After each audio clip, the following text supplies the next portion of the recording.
নমস্কার বন্ধুরা, রাধা অষ্টমীর ব্লগ নিয়ে চলে এসেছি।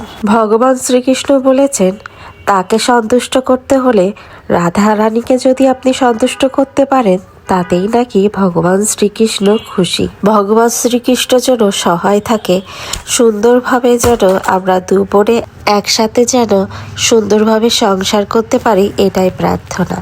আমরা দু বোনেই চলে আসলাম পুজোর ঘরে রাধা অষ্টমী দেখে, তাই ভাবলাম ভগবানকে ক্ষীর খিচুড়ি ভোগটাই করে দিই। বিধু বলল রাধারানীর নাকি কচুরমুখী খুব ফেভারেট, তাই পাঁচ তরকারির ভিতর কচুরমুখী দিয়ে পাঁচ তরকারি বিধু করলো আর পায়েস। আর এদিকে আমি মালপোয়ার জন্য গোলাটা রেডি করে রাখলাম, মালপোয়া ভেজে দেব। রাধারানীর নাকি এই মালপোয়া খুব পছন্দ, যার যেটা পছন্দ তাকে তো সেটা দিতেই হয়। এই যে দেখেন না, আমরা যেটা পছন্দ করি সেটা না নেওয়া পর্যন্ত আমাদের কি মন শান্ত হয়? ঠিক তেমনই ভগবানের যেটা পছন্দ, যেটা আমরা জানি ভক্তরা, সেটা তো ভগবানকে একটু দিলে ভালোই লাগবে। দু বোনে একসাথেই 6টার সময় চলে আসি পুজোর ঘরে। বিধু তো পায়েস আর করেছিল তরকারিটা, আর আমি করেছিলাম খিচুড়ি, আর সাথে ছিল মালপোয়া, তালের বড়া, 5 রকমের ফল আর মিষ্টি। এটাই ঠাকুরকে নিবেদন করেছিলাম। যখনই ভোগ নিবেদন করা হবে তখনই মেয়ে আর ছেলে চলে আসলো। আর আবার বড় ছিল প্রায় 11টা পর্যন্ত, কারণ মা কলেজে গিয়েছিল, একটু দরকার ছিল তাই যেতেই হলো। আর এই জন্য আমার বর 11টা পর্যন্ত ছিল ছেলের কাছে। তারপর পুজোর ঘরে ছেলেকে দিয়ে আর মেয়েকে দিয়ে ও চলে যায় অফিসে। এমনই কিন্তু হাজব্যান্ড প্রতিটা মেয়ে চায়, কারণ এমন স্বামী পেলে তাদের আর কি লাগে। তারা তো তেমন কিছু চায় না, শুধু তারা সাপোর্ট চায় যে কোনো কাজে যেন তার স্বামীকে পাশে পায়।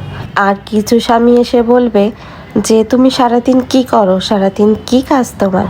তাদের জন্য একটা কথাই বলি, তাদের তেমন কিছু বলবে না, শুধু বলবেন কি তুমি তাহলে তোমার ছেলে মেয়েটা 1 ঘন্টা অন্তত সামলাও, তাহলেই ওরা বুঝতে পারবে যে কি করে সারাদিন একটা মেয়ে। এখানে আমরা মেয়েরা কিছুই বলতে পারবো না, কারণ আমরা মেয়েরা পুরুষ শাসিত সমাজে বসবাস করে চলেছি। তাদের দাপটেই আমাদের চলতে হবে। যাই হোক, আমাদের পূজা অর্চনা শেষ হয়ে গেল।